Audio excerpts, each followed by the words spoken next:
And you mentioned it's busy. This is actually one of the busiest highways in the country. 700,000 drivers on the LIE every day. So when you consider that kind of volume, you can see how the residual effect from a crash like this was significant, to say the least. A close-up look at some of the impacts that the 9 cars involved in the morning rush pileup clearly shows how intense this crash scene was. And video at the scene, minutes after the multi-crash collision, shows how calling this a pileup is no exaggeration. There you see how, somehow, a silver sedan ended up landing on top of a gray SUV. It happened shortly before 9 a.m.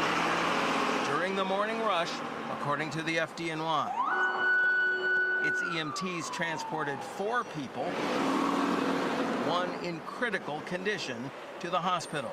How this could have happened with 9 different cars hitting, banging, T-boning, spinning out, and yes, falling on top of one another, as Air 11 observed. They're gonna have to use a crane to pull that other car off.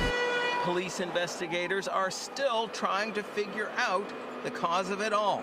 They did end up putting 2 people at the scene in handcuffs.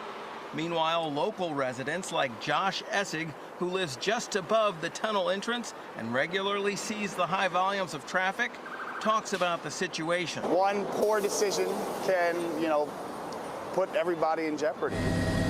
His comment underscores this image from Air 11, where traffic backed up for nearly 4 miles after a widespread crash.